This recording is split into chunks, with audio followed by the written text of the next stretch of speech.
Yes, it's true that I too was once a Christian nationalist. I believe that since the time of Adam and Eve, sin had completely entered the world. America had a target on its back, and God wanted to restore the country back to the holy place that it once was. Children were running and screaming everywhere. A black man dragged behind a car.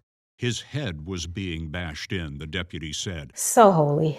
So holy. I thought that God's wrath on America was because people had chosen to live their lives how they wanted to, some apart from Christianity, and God was just angry about that whole situation. I believe that our president had to be a born-again Christian, or else America was going to burn to a complete crisp. Well, not really a crisp, because according to my mom, we're just going to keep burning and burning and burning. Schedule therapy appointment ASAP. It wasn't until I started deconstructing that I actually realized what the term meant, and the fact that it was such a threat, but disguised as Christ's will and his love and his desires for our country. Here's the thing. In our Constitution, the very first amendment talks about the freedom of religion. And what that means is that everyone has the ability, the right, and the freedom to express, worship whoever and whatever God, item, thing you want to worship or serve. It basically states that the government really doesn't want to interfere as it relates to religious freedom, religious beliefs, but all people should be able to worship however they please. So is this a violation of our constitutional rights? Now, let me say this. Over the course of my content creation journey, I've realized that I had a tendency to group all Christians into one box or category. So let me be clear when I say Christian nationalism. Usually this is a group of people. They label themselves as apostolics, Pentecostals, some denominational, but there is a stark difference between Christians and Christian nationalism. Let justice be done. Jesus Christ, we invoke your name. I put a hedge of protection around him. You ain't seen an insurrection yet. You keep on pushing our buttons, you low down sorry compromisers. You God-hating communist America, you'll find out what an insurrection is. Amen.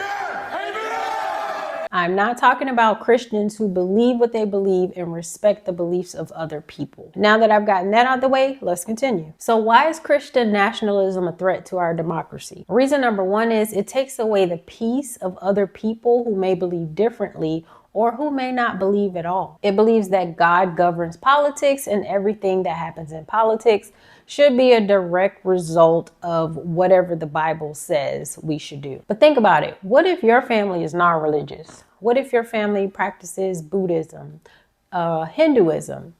How is the government supposed to run a country with this one universal religion when this literally goes against everything America supposedly stands for? Now, let's flip this real quick. I want Christians to think about this.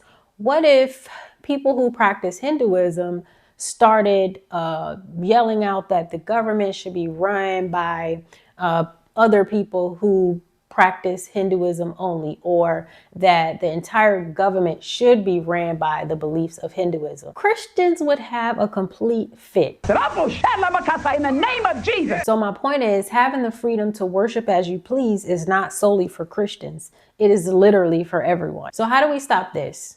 I say we have to start showing up authentically. Authenticity says, this is who I am, and I don't care what anybody else has to think or say about it. We can no longer shy away from the faces of evangelicals and Christian nationalists.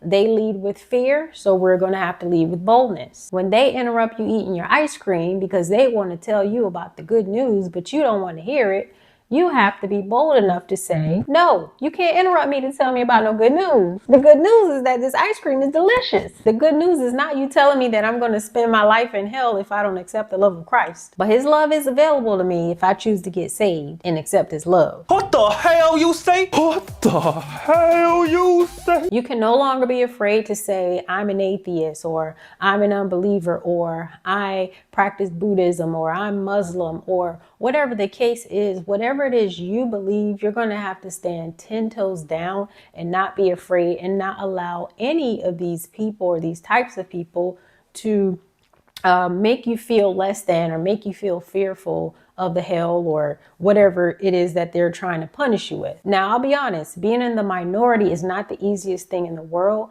but I do believe that Christian nationalists have this tendency to put this false idea of isolation and outcasting and like, oh, you're the only person that thinks like this, or the large majority is Christian, or whatever the case may be. It is a tendency to just place fear and doubt in your heart that what you believe or who you choose to be is wrong. The opposite of this might actually be true, though.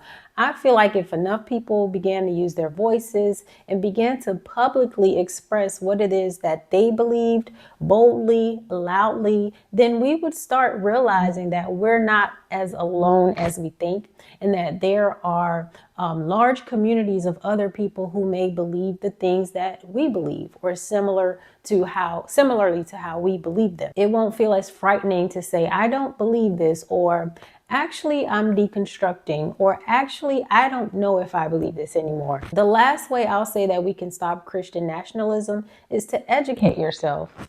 Begin to educate yourself, become informed on the policies, your constitutional rights, your freedoms to be an American citizen of this country. Start writing informed letters to Congress, your state representatives. After all, they do represent you, the people. Let them know about the significance of the separation of church and state and how you feel this may impact you. Make phone calls if you're not someone who likes to write letters. A lot of these representatives have phone numbers right on their websites. Give them a call, talk to someone, express your concern. Some of you may be content creators. Begin to speak boldly and loudly. Use your platform to get your voice heard. Create petitions. Do whatever you need to do, but whatever you do, do not shrink back, because I truly believe that Christian nationalism is truly a threat to our democracy. Thank you so much for watching, guys. Don't forget to subscribe and like and share with someone who may benefit from this video. Until next time.